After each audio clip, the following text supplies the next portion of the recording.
Hello, now we move to the psychological factors in second language acquisition, as you can see from the screen. So in here we shall discuss certain personality factors such as self-esteem, inhibition, risk-taking, anxiety, empathy, extraversion, and motivation. So as you know, the affective domain is the emotional side of human behavior. The development of affective states or feelings involves a variety of personality factors. Feelings about us and about others with whom we come into contact are very important. So here some of the personality factors that we can study in here, that we shall focus on, are self-esteem, inhibition, among others.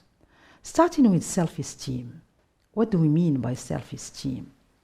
And to what extent self-esteem, to what extent it influences the learning of a second language? How far does self-esteem influence second language learning? So what do we mean first by self-esteem? So it refers to self-confidence, to the knowledge of oneself and the belief in one's own capacities for a certain activity. According to Cooper, self-esteem has been categorized into 3 levels. First, global self-esteem. Second, situational or specific self-esteem, that is here referring to language situations, educative, home, work, etc. And third is the task self-esteem, which is namely related to certain tasks with specific fields. So in relation to second language acquisition, it is generally acknowledged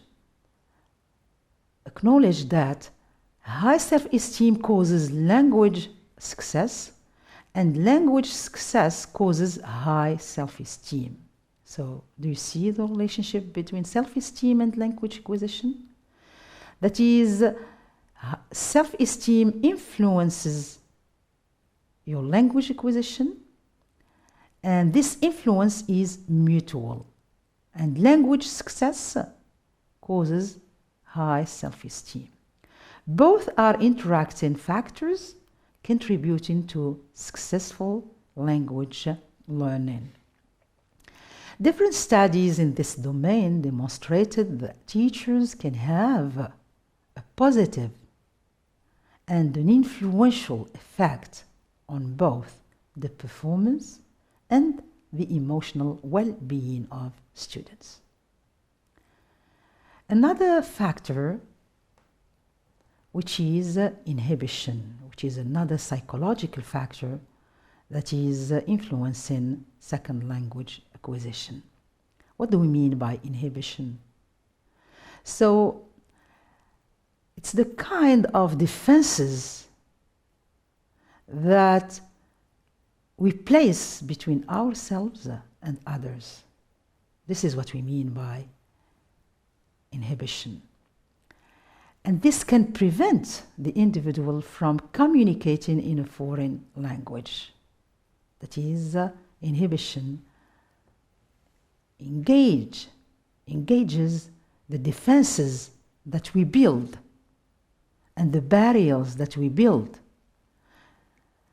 And these barriers may influence our language acquisition, because these barriers will prevent the communication in a foreign language. So inhibition is related to self-esteem. So to what extent is inhibition related to self-esteem? So it is related to self-esteem in the sense that learners with higher self-esteem and a strong ego has lower defenses than those than those whose weaker self-esteem, okay, maintain walls of inhibition. Okay, what do we mean by that? The more you overcome the barriers that are inside, intrinsic to the human being, the more you are successful, the more you facilitate your learning, because when the barriers are higher, okay, communication in a second language becomes lower. Okay? So self-esteem is related to inhibition because a high self-esteem leads to a strong ego, okay, stronger ego, and that strong ego lower, okay, and then we have weaker self-esteem. Weaker self-esteem here maintains walls of inhibitions. So here it was demonstrated that an adaptive language ego enables learners to lower the inhibitions that may impede success. This is the meaning. It was also claimed that alienation involved in learning a language arises from the barriers, from the defenses, okay, that the individual builds around himself. Okay? They don't facilitate learning. Alienation between the teacher and the learner, the individual and the target culture, all inhibit learning. So, it's imperative to remove, okay, to remove inhibition and to overcome inhibition if you want to learn a language. Moving to risk-taking as a psychological factor, it is an important character of successful learning of a second language. Why? Because it is a sort of style involving impulsivity and taking the risk to learn. Okay? If you don't take the risk to learn a new language, you won't learn it. What do I mean by taking the risk? That is trying to engage in communication, even if you make mistakes. No problem, no harm in making mistakes while learning. Okay? So while taking the risk, okay, you will learn a second language. Then, the learner takes the risk of being wrong in order to be successful in his learning process. If you don't take the risk, you won't be successful. You will block your learning process. So taking the risk or risk-taking is an important element, okay, for being successful in learning a second language. So if we relate this variable to self-esteem, we can say that self-esteem is related to risk-taking. Why? Because a learner with a higher self-esteem is not influenced by the consequences of being wrong, because he has a higher self-esteem. He has a strong personality. He is not blocking himself. He is not building barriers or ego defenses that block this communication and that block the learning process. So, someone who has a higher self-esteem will find it easier to take the risk to learn. Why? Because he doesn't care. He doesn't care about the consequences of being wrong. So moving to another factor contributing to second language acquisition, that of anxiety. So anxiety or being anxious is really an important psychological factor in learning a second language or a foreign language. Why?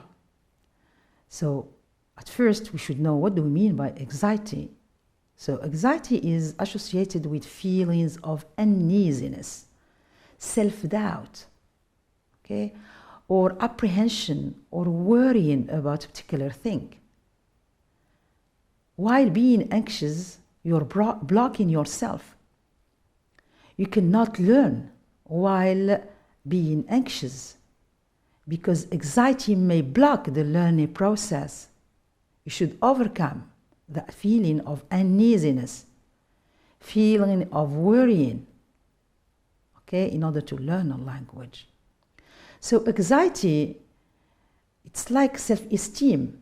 It involves experiences at various levels.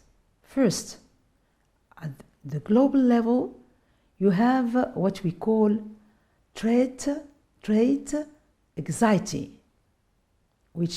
where the individual is anxious about many things, which means this kind of anxiety is related to everything in life. When you find someone anxious about all the steps of his daily life, this is the trait anxiety. So as I said, up to now or so far, we have discussed the self-esteem, inhibition, risk-taking, and anxiety as a last psychological factor.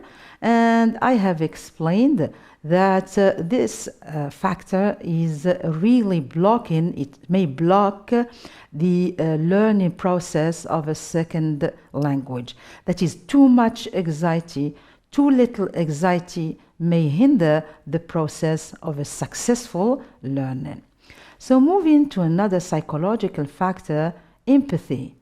So empathy is the power of sharing another person's feelings. Okay? It is a transactional variable that is very important in second language learning. So transaction means the process of reaching out beyond the self to others. Okay? Empathy is when you put yourself in another shoes, okay? Another person's shoes. That is, you try to understand his cases. You try to understand his feelings, okay? You go beyond being sympathetic. This is what we mean by empathy. So a language is a primary means of empathizing. Empathy is a projection of one's own personality into the personality of another person. Why? So why do we project our own personality into the personality of another? This is what we mean by empathy. So we do that in order to understand the other person. Okay? So we do that in order to understand the other person, okay, better. This is what we mean by empathy. So now let's relate this psychological factor to SLA. So there are two necessary aspects to the development and exercising empathy. What are these? First, there should be a certain awareness and knowledge of one's own feelings. Okay? To adopt empathy, to be empathetic, we should be aware first. We should have knowledge about ourselves, about our own feelings. Second, there should be certain identification with another person. Like you should block all the ego defenses and you should try to understand the other person. Okay? So there should be certain identification with another person to understand the other person's affective and cognitive state. So, to be successful in a communication act, what should we do? So one should go beyond his own ego boundaries, okay, so that he can or she can send and receive messages clearly. That is, to be a successful learner. And if you want to succeed in your learning process, you should transcend beyond your ego boundaries. You should try to block your ego defenses in order to understand the interlocutor, okay? To understand him, and in order to facilitate communication, okay? Which means the more you are empathetic, the higher your scores would be in your learning, okay? Now we move to another psychological factor, extraversion. What do we mean by extraversion? What do we mean by an extrovert person? So an extrovert person is someone who is more interested in what is going on outside. Okay? This is what we call an extrovert person. He is a sociable person. Okay? He is interested in all what is going on, what's going on just around him, than being interested in his own thoughts and feelings. In other words, extraversion is the extent to which a person has a deep-seated need to receive ego enhancement, self-esteem, and a sense of wholeness from other people, as opposed to receiving that affirmation within oneself. Someone who is extrovert is always in need of other people. He is sociable. He is always in need of other people to enhance, okay, to enhance his personality and so on, okay? And the more you are sociable, the more the communication would be, in some cases, okay, successful. So teachers need to be sensitive to cultural norms, to a student's willingness, okay, to speak out in class, and to optimal points between extreme extroversion and introversion that may vary from one student to another. So this dichotomy of extroversion and introversion relates to an aspect of personality, that we either turn inward or turn outward for our sense of wholeness and self-esteem. So the measurement of personality variables is really a perplexing problem because of two essential reasons. First, some concepts and references are difficult to interpret. Okay? They are difficult to interpret cross-culturally. And second, the problem in measuring the affective variables relates to the learner, who will try sometimes to discern right answers to questions, to look good, and to provide good impression to the tester. Okay? So this is why the measurement of personality variables is also complex. Okay? Because it is strongly related to the person, to the intrinsic features of the person or of the individual. Then we move to motivation as a last psychological factor. What do we mean by motivation? Motivation is an inner drive, an impulse, an emotion, or a desire that moves one to a particular action. The intensity of these drives is environmentally conditioned. That's why we're dealing also with motivation as a social byproduct, as a social factor.